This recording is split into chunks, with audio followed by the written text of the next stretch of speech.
ਸਤਿ ਸ਼੍ਰੀ ਅਕਾਲ ਜੀ ਸਾਰਿਆਂ ਨੂੰ।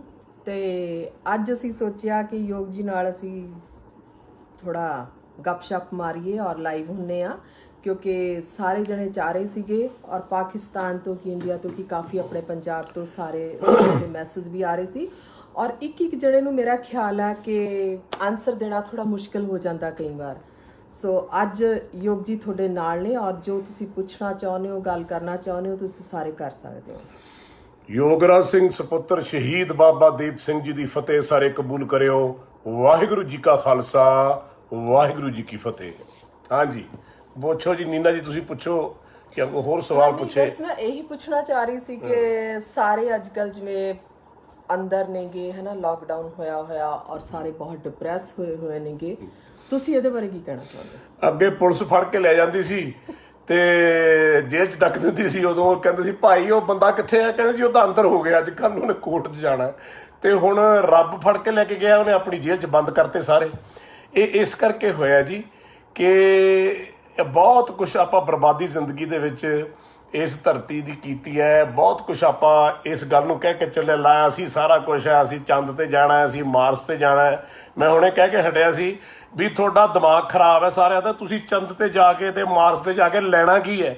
ਇਹ ਜਿੰਨੇ ਪੈਸੇ ਤੁਸੀਂ ਖਰਚਦੇ ਹੋ ਆਪਣੀਆਂ ਸਾਈਟਾਂ ਬਣਾਉਣ ਤੇ, ਬੰਬ ਬਣਾਉਣ ਤੇ, ਰਾਕਟ ਬਣਾਉਣ ਤੇ, ਜਿਹੜੇ ਕਿ ਕੁਦਰਤ ਦੇ ਬਿਲਕੁਲ ਖਿਲਾਫ ਨੇ, ਇੰਨਾ ਹੀ ਪੈਸਾ ਜੇ ਆਪਣੇ ਆਪਣੇ ਮੁਲਕਾਂ 'ਚ ਤੁਸੀਂ ਵੰਡੋ, ਉਹਨਾਂ ਦੀ ਰੋਟੀ ਦਾ, ਉਹਨਾਂ ਦੇ ਰੋਜ਼ ਦੋ ਬੰਦੋਬਸਤ ਦਾ ਜੇ ਇੰਤਜ਼ਾਮ ਕਰੋ, ਤਾਂ ਮੈਂ ਸਮਝਦਾ ਹਰੇਕ ਬੰਦੇ ਕੋਲ ਕੋਠੀ ਹੋਵੇ, ਹਰੇਕ ਬੰਦੇ ਦੇ ਸਿਰ ਤੇ ਛੱਤ ਹੋਵੇ, ਰੋਟੀ ਹੋਵੇ, ਗੱਡੀ ਹੋਵੇ, ਸਭ ਕੁਝ ਹੋਵੇ।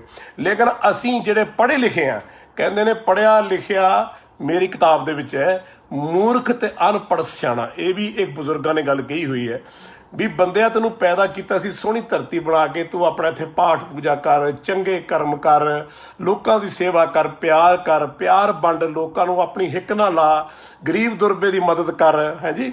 ਤੇ ਉਹ ਤਾਂ ਆਪਾਂ ਸਾਰੇ ਗਏ ਭੁੱਲ ਤੇ ਆਪਾਂ ਤੇ ਹੋਰ ਹੀ ਕੰਮਾਂ 'ਚ ਪੈ ਗਏ। ਇਸ ਕਰਕੇ ਜੀ ਇਹ ਜਿਹੜੀ ਹੈ ਨੀਨਾ ਜੀ ਬਿਮਾਰੀ ਆਈ ਹੈ।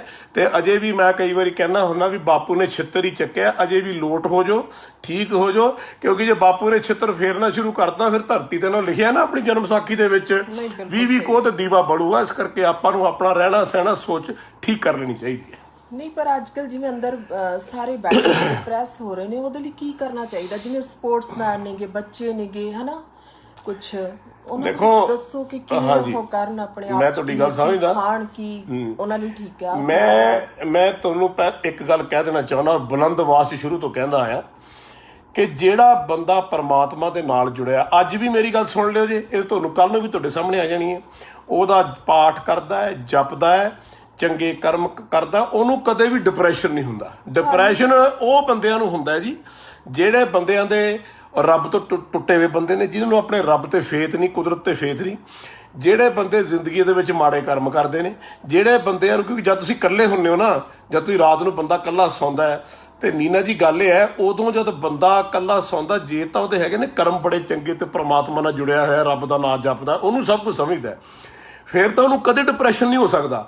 ਇਹ ਡਿਪਰੈਸ਼ਨ ਨਾ ਉਸ ਬੰਦੇ ਦਾ ਜਿਹੜਾ ਕਮਜ਼ਰਫ ਹੈ ਔਰ ਕੁਦਰਤ ਤੋਂ ਦੂਰ ਹੈ, ਇਹ ਮੇਰਾ ਮੰਨਣਾ ਹੈ। ਲੇਕਿਨ ਫਿਰ ਵੀ ਮੈਂ ਚਾਹੂੰਗਾ ਤੁਸੀਂ ਆਪਣਾ ਡਿਸਿਪਲਿਨ ਬਣਾਓ, ਬਹੁਤ ਜ਼ਰੂਰੀ ਹੈ। ਹੁਣ ਦੇਖੋ ਰਾਤ ਹੁੰਦੀ ਹੈ, ਠੀਕ ਹੈ, ਰਾਤ ਸੌਣ ਵਾਸਤੇ ਬਣੀ ਹੈ, ਦਿਨ ਚੜ੍ਹਿਆ।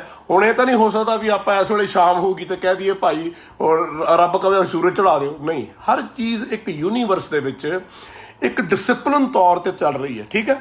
ਆਪਣੇ ਬੰਦਿਆਂ ਨੇ ਡਿਸਿਪਲਿਨ ਨਹੀਂ ਕੀਤਾ, ਆਪਣੇ ਅੰਦਰ ਵੀ ਭਰਮੰਡ ਹੈ, ਤੁਹਾਡੇ ਅੰਦਰ, ਮੇਰੇ ਅੰਦਰ। ਜੇ ਆਪਣੇ ਅੰਦਰ ਭਰਮੰਡ ਹੈ ਤਾਂ ਫਿਰ ਰੱਬ ਵੀ ਆਪਣੇ ਅੰਦਰ ਬੈਠਾ। ਬੜੇ ਸਾਖੀਆਂ ਦੇ ਵਿੱਚ ਗੁਰੂਆਂ ਨੇ ਲਿਖਿਆ।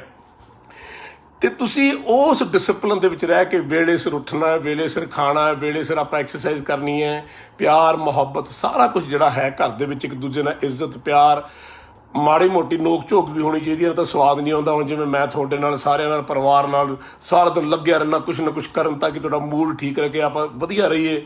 ਤੇ ਇਹ ਚੀਜ਼ਾਂ ਬੜੀਆਂ ਜ਼ਰੂਰੀ ਹੈਗੀਆਂ ਨੇ ਔਰ ਸਗੋਂ ਬੜਾ ਚੰਗਾ ਹੋ ਗਿਆ ਮੈਂ ਤਾਂ ਕਹਿੰਦਾ, ਕਿਉਂਕਿ ਮੇਰੇ ਵਰਗਾ ਬੰਦਾ ਜਿਹੜਾ ਪਰਿਵਾਰ 'ਚ ਬਹੁਤ ਹੀ ਘੱਟ ਰਿਹਾ ਹੈ, ਜਿਸ ਬੰਦੇ ਨੇ ਮੈਂ ਰਿਅਲਾਈਜ਼ ਕਰਦਾ, ਮੈਂ ਓਨੈਸਟ ਕਨਫੈਸ਼ਨ ਕਰਦਾ, ਤੁਸੀਂ ਘਰ ਦੇ ਵੀ ਬੈਠੇ ਹੋ, ਕੋਲ ਸੁਣ ਵੀ ਰਹੇ ਹੋ, ਦੁਨੀਆ ਵੀ ਸੁਣ ਰਹੀ ਹੈ, ਹਾਂਜੀ ਹਾਂ, ਨਹੀਂ ਇਹ 'ਚ ਹੱਸਣ ਵਾਲੀ ਗੱਲ ਨਹੀਂ ਹੈ। ਜਿਸ ਬੰਦੇ ਨੇ ਆਪਣੇ ਅੰਦਰ ਝਾਤੀ ਦੀ ਮਾਰੀ ਉਹ ਬੰਦਾ ਹੀ ਹੈ ਨਹੀਂ। ਔਰ ਮੈਂ ਮਹਿਸੂਸ ਕਰਦਾ ਕਿ ਮੈਂ ਸਾਰੀ ਜ਼ਿੰਦਗੀ ਜਿਹੜੀ ਹੈ ਆਪਣੀ ਡ੍ਰੀਮਸ ਦੇ ਪਿੱਛੇ ਭੱਜਦਾ ਰਿਹਾ ਜੀ। ਮੈਂ ਕ੍ਰਿਕਟ ਖੇਡਣੀ ਆ, ਬੜਾ ਵੱਡਾ ਸਟਾਰ ਬਣਨਾ ਜੀ, ਮੈਂ ਫਿਲਮ ਸਟਾਰ ਬਣਨਾ ਜੀ, ਮੈਂ ਆਪਣੇ ਮੁੰਡੇ ਨੂੰ ਆਹ ਬਣਾਉਣਾ ਜੀ, ਹੁਣ ਮੈਂ ਆਪਣੀ ਕੁੜੀ ਨੂੰ ਆਹ ਬਣਾਉਣਾ ਜੀ, ਮੇਰੀ ਫੈਮਿਲੀ ਇੱਦਾਂ ਦੀ ਹੋਣੀ ਚਾਹੀਦੀ ਹੈ। ਤੁਹਾਨੂੰ ਵੀ ਪਤਾ ਮੇਰੇ ਬੜੇ ਸਟ੍ਰਿਕਟ ਰੂਲਸ ਹੈਗੇ ਜਿਹੜੇ ਲਾਈਫ ਦੇ।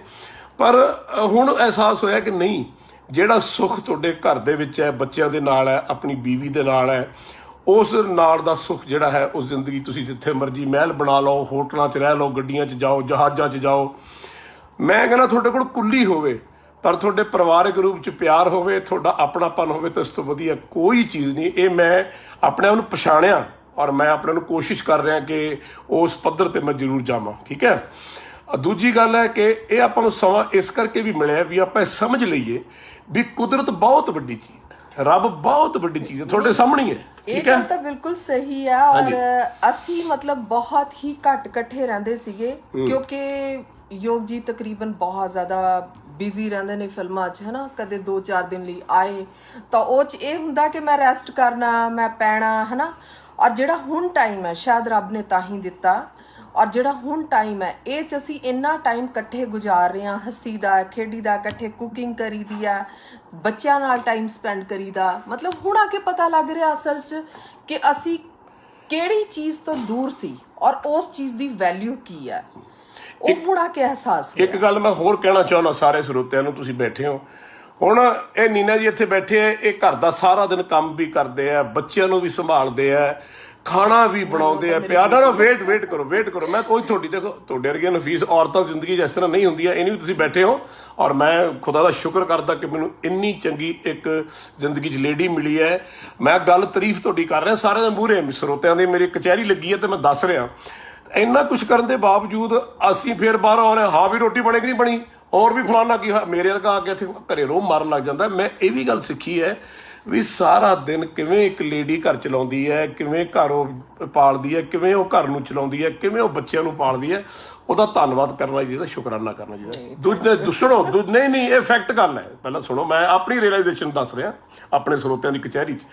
ਨੌਕਰ ਨੂੰ ਆਪਾਂ ਕਹਿ ਦਿੰਦੇ ਉਹ ਪਾਣੀ ਲਿਆ, ਓਏ ਉਹ ਫਲਾਣਾ ਕਰਾ, ਗੱਡੀ ਤੇ ਕੱਪੜਾ ਮਾਰਿਆ ਕਿ ਨਹੀਂ ਮਾਰਿਆ, ਆਹ ਕੀ ਕੀਤਾ, ਨਹੀਂ, ਉਹਦਾ ਵੀ ਸ਼ੁਕਰਾਨਾ ਓਨਾ ਹੀ ਹੋਣਾ ਚਾਹੀਦਾ ਜਿੰਨਾ ਆਪਾਂ ਆਪਦੀ ਘਰ ਵਾਲੀ ਦਾ ਜਾਂ ਆਪਾਂ ਆਪਣੇ ਘਰਦਿਆਂ ਦਾ ਜਾਂ ਬੱਚਿਆਂ ਨਾਲ ਪਿਆਰ ਕਰਦੇ, ਸ਼ੁਕਰਾਨਾ ਕਰਦੇ ਆ। ਦੂਜੀ ਗੱਲ ਹੈ ਬੱਚਿਆਂ ਦੀ, ਉਹ ਬੱਚਿਆਂ ਨੂੰ ਟਾਈਮ ਦੇਣਾ ਬਹੁਤ ਜ਼ਰੂਰੀ ਹੈ।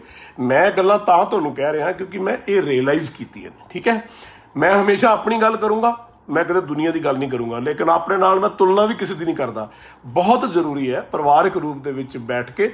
ਔਰ ਮੈਨੂੰ ਤਾਂ ਅੱਜ ਪਤਾ ਲੱਗਿਆ, ਟੂ ਬੀ ਵੈਰੀ ਓਨੈਸਟ, ਕਿ ਵੀ ਜ਼ਿੰਦਗੀ 'ਚ ਇੰਨੀ ਚੀਜ਼ਾਂ ਦੀ ਲੋੜ ਹੀ ਹੈ ਨਹੀਂ। ਇਹ ਮੈਂ ਤੁਹਾਨੂੰ ਪਹਿਲਾਂ ਵੀ ਕਹਿੰਦਾ ਰਿਹਾ ਕਿ ਵੱਡੇ ਵੇਟ ਕਰੋ, ਸੁਣੋ, ਵੱਡੇ ਮਹਿਲਾਂ ਦੀ ਲੋੜ ਨਹੀਂ, ਵੱਡੀਆਂ ਗੱਡੀਆਂ ਦੀ ਲੋੜ ਨਹੀਂ, ਔਰ ਅਰਬਾਂ ਖਰਬਾਂ ਰੁਪਈਏ ਦੀ ਕੋਈ ਲੋੜ ਨਹੀਂ। ਉਹਨਾਂ ਕੁ ਹੀ ਆਪਣੇ ਕੋਲ ਛੱਤ ਹੋਵੇ ਜਿਸ ਛੱਤ ਦੇ ਨੀਚੇ ਆਪਾਂ ਸੁੱਖ ਸ਼ਾਂਤੀ ਨਾਲ ਰਹਿ ਸਕੀਏ, ਗੁਰੂ ਦਾ ਨਾਮ ਜਪ ਸਕੀਏ।